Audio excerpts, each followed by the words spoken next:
మన్యాల్సిన టాక్స్కి స్వాగతం సుస్వాగతం. గత వారం రోజులుగా మనకి ఇండిగో విమానాల తాలూకు రద్దు గురించి దేశమంతా సంచలనం రేగిపోయింది. అసలు ఈ ఇండిగో విమానంలో గొడవ ఏంటి అంటే ఏం లేదండి. అంటే సాధారణ జనాలు కూడా అర్థం చేసుకునే అంటే ఏవియేషన్ లాంగ్వేజ్ వేరేగా ఉంటుంది. కాదు సాధారణ జనాలు కూడా అర్థమయ్యేటట్టు నేను చెప్తాను. ఫర్ ఎగ్జాంపుల్ మనకి ఆర్టీసీలో ఉదాహరణకి ఒక 1000 బస్సులు ఉన్నాయనుకోండి ఒక స్టేషన్లో. 1000 బస్సులకి కేవలం ఓ 200 మంది డ్రైవర్లు ఉన్నారనుకోండి. అప్పుడేమవుతుంది, ఈ డ్రైవర్ల చేత వర్క్ చేయిస్తుంటారు ఎక్కువగా. అంటే డే అండ్ నైట్ వాళ్ళ చేత పని చేయిస్తుంటారన్నమాట.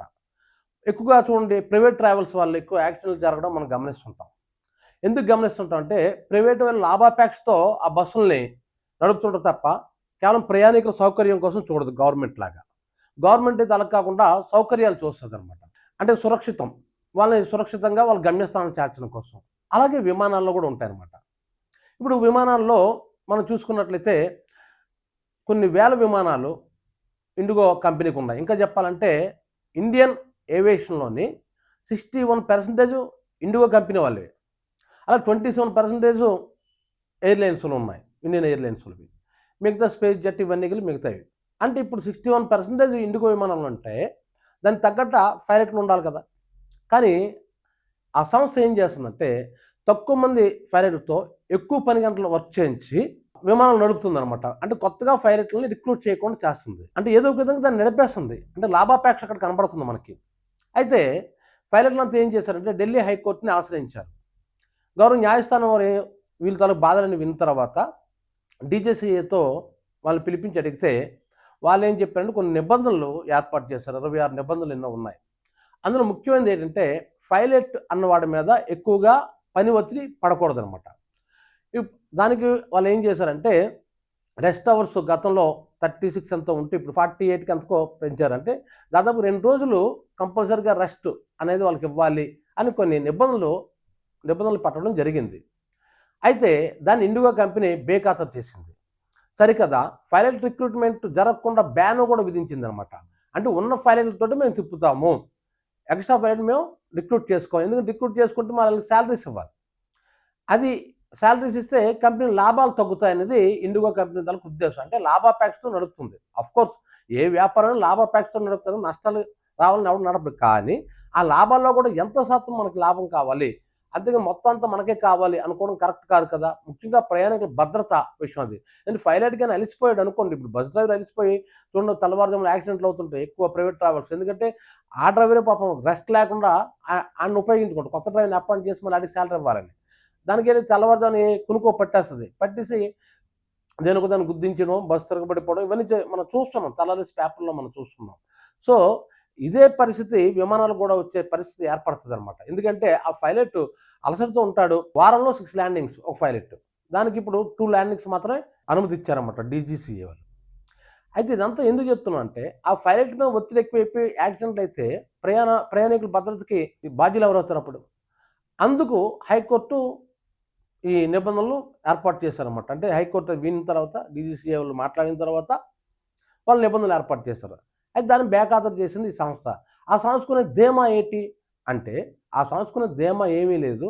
మేము కానీ మొత్తం విమానాలను ఆఫ్ చేసేస్తే గవర్నమెంట్ దిగొస్తుంది అన్నది వాళ్ళ ఉద్దేశం. అలాగే దిగొచ్చారు. మరి ఏం చేస్తారు? ఇప్పుడు పాత పద్ధతులు మీరు నడపండి కొన్నాళ్ళు, ఈ సంక్షోభం తీరినంత వరకు కాలబేరం రావాల్సిన పరిస్థితి వచ్చింది. ఇది ఎందుకు వచ్చిందో తెలుసండి? దీన్ని క్రోనీ క్యాపిటలిజం అంటాం.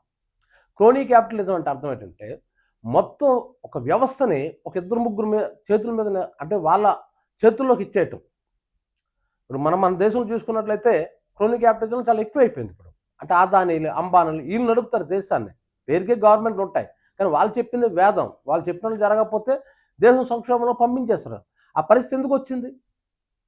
ఎందుకంటే ఏవియేషన్ రంగంలోకి ఇప్పుడు ఎవరైనా కొత్తగా ఏదైనా కంపెనీ రావాలనుకున్నట్లయితే చాలా నిబంధనలు విధించారు. అంటే కొత్త కంపెనీలు రానివ్వకుండా. అలాగని చెప్పి పాత కంపెనీ అయినటువంటి ఇటువంటి ఇండిగో లాంటి కంపెనీలు పోనీ అవే నిబంధనలు పాటిస్తున్నాయా? అవి పాటించడం లేదు. ఇప్పుడు మొత్తం ఈ ఏవియేషన్ రంగం ఎక్కువ శాతం 61% ఇండిగో రంగంలోకి ఇండిగో కంపెనీకి వెళ్ళిపోయిన తర్వాత ఇప్పుడు వాళ్ళు చెప్పింది వేదం అవుతుంది.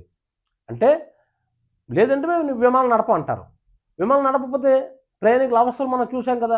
పాపం ఒక కూతురు తండ్రి అంతిమ దీనికి కూడా వెళ్ళలేదనేదో న్యూస్ వచ్చింది. అదేవిధంగా ఒక క్యాన్సర్ పేషెంటు పాపం ఆ ఎయిర్‌పోర్ట్‌లో వేచి చూడవలసిన పరిస్థితి. ఎవరో ఎన్నో పనుల మీద వెళ్తుంటారు. సడెన్‌గా ఇలా జరిగితే పరిస్థితి ఏంటి? ప్రభుత్వం కూడా ఏమీ చేయలేని పరిస్థితిలోకి వెళ్ళిపోయింది. అందుకే అంత సంక్షోభం వచ్చింది. ఇది ఇక్కడ గాని మనం ఉపేక్షిస్తే చెప్తున్నానండి, భారతదేశం చాలా తీవ్రమైన ఆర్థిక సమస్యలు చిక్కుకుంటది. అది ఇంక ఎక్కువ కాలం కూడా కాదు. ఇది ఎందుకు ఇలాగ అంటానంటే, మొత్తం వ్యవస్థ అంతా ఒకళ్ళకే, అంటే ఒక బాగా పనిచేస్తున్న ఒక ప్రభుత్వ రంగ సంస్థను తీసుకెళ్ళి ప్రైవేట్ పరం చేసేస్తున్నారు. ప్రైవేట్ పరం చేస్తే ఇప్పుడు ఆడజమాయిషీలకు ఇప్పుడు గవర్నమెంట్ వెళ్ళిపోతుంది. ఉదాహరణకి స్టీల్ ప్లాంట్. స్టీల్ ప్లాంట్ మనం చూస్తున్నాం కదా ఈ గొడవలు. అలాగే మెడికల్ కాలేజెస్. ఇది కూడా మనం చూస్తున్నాం కదా. రేపు ప్రైవేటు వాళ్ళ చేతుల్లోకి వెళ్ళిపోతే అప్పుడు ప్రజలకి భద్రత ఏముంటుంది? ఇవన్నీ కష్టం. స్టీల్ ప్లాంట్ నిర్వాసితులు నిన్న ధర్నా చేశారు. ఎందుకు? ప్రైవేట్ కంపెనీకి అమ్మిపోతున్నారని అర్థమైపోయింది. అందులో కొన్ని డిపార్ట్మెంట్లు ఉద్యోగస్తులను తీసేస్తున్నారు. అంటే ఈ గవర్నమెంట్లు అనుసరిస్తున్న విధానమే కరెక్ట్ కాదు. క్రోనీ క్యాపిటలిజం అనేది ఎప్పుడు కూడా తప్పు. ఎందుకంటే ఒకళ్ళిద్దరి చేతుల్లోకి లేదా ఒక నలుగురు ఐదుగురు చేతుల్లోకి అయినా సరే దేశం తాలూకా మెయిన్ మూల స్తంభాలు లాంటి కొన్ని సంస్థలు కానీ అప్పచెప్పేస్తే ఆటోమేటిక్గా రేపు ఇటువంటి సంక్షోభాలు వస్తే ప్రభుత్వం కాలబేరానికి వెళ్ళవలసిన పరిస్థితి వస్తుంది. ప్రభుత్వం గట్టి నిర్ణయాలు తీసుకోలేకపోతుంది. సో అందుకోసమే ఎక్కడి నుంచి అయినా సరే ఈ దేశాన్ని వెళ్తున్న ప్రభుత్వాలు ఇలా క్రోనీ క్యాపిటలిజాన్ని సపోర్ట్ చేయకుండా అంటే ఉంటేనే మంచిది. లేదంటే ఈరోజు విమానయాన రంగంలో ఉన్న సంక్షోభం రేపు ఆర్థిక పరిస్థితుల్లోనే ప్రతి దాంట్లో వస్తాం. మనం గమనించండి. ఇప్పుడు డాలర్తో పోల్చుకుంటే మన రూపాయి విలువ 90 రూపాయలకి పడిపోయింది. అంటే ఒక డాలర్ వస్తువు ఏదైనా మనం కొనాలనుకోండి, మనం అది రూపాయి కాస్ట్ అనుకోండి, మనం 90 రూపాయలు ఇవ్వాలి ఇప్పుడు. అంటే ఎంత ఘోరంగా ఉందో చూడండి పరిస్థితి. అంటే రూపాయి మార్కు విలువ తగ్గిపోతుంది. ఎందుకు తగ్గిపోతుంది అంటే క్యాపిటలిస్ట్ చేతుల్లోకి దేశం వెళ్ళిపోతుంది. మనది మిశ్రమ ఆర్థిక వ్యవస్థ. అంటే ఇటు ప్రైవేట్ రంగం ఉంటుంది, అది ప్రభుత్వ రంగం ఉంటుంది. కానీ ఏం చేస్తున్నారు? ప్రభుత్వ రంగాలను వీక్ చేసి ప్రభుత్వ రంగాలను వీక్ చేసి ఇదిగో నష్టాలు నడుస్తుందని చూపించి దాన్ని ప్రైవేట్ పరం చేసేస్తున్నారు. అప్పుడు ఆటోమేటిక్గా ఏం జరుగుతుందండి? రేపు రైల్వేస్ కూడా అలా చేస్తారు. చేసే ఉద్దేశాలు కూడా ఉన్నాయని అంటున్నారు. అలాగే చాలా ఘోరమైన పరిస్థితి ఎదుర్కొంటాం. అప్పుడు ఇప్పుడంటే విమానం అంటే బాగా డబ్బును ఎక్కుతారు అనుకోవడానికి. ఇది మన సమస్య కాదు, మనం అనుకుంటున్నాం.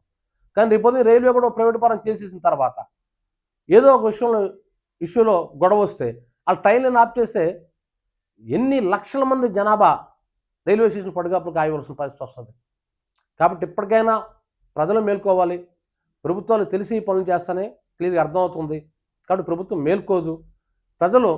ప్రభుత్వాలు బుద్ధి చెప్పే రోజు అది త్వరలో వస్తుందని నేను ఆశిస్తున్నాను. ఈ వీడియో మీకు నచ్చినట్లయితే మంజాల్ శ్రీ టాక్స్కి లైక్ చేయండి, షేర్ చేయండి, సబ్స్క్రైబ్ చేయండి.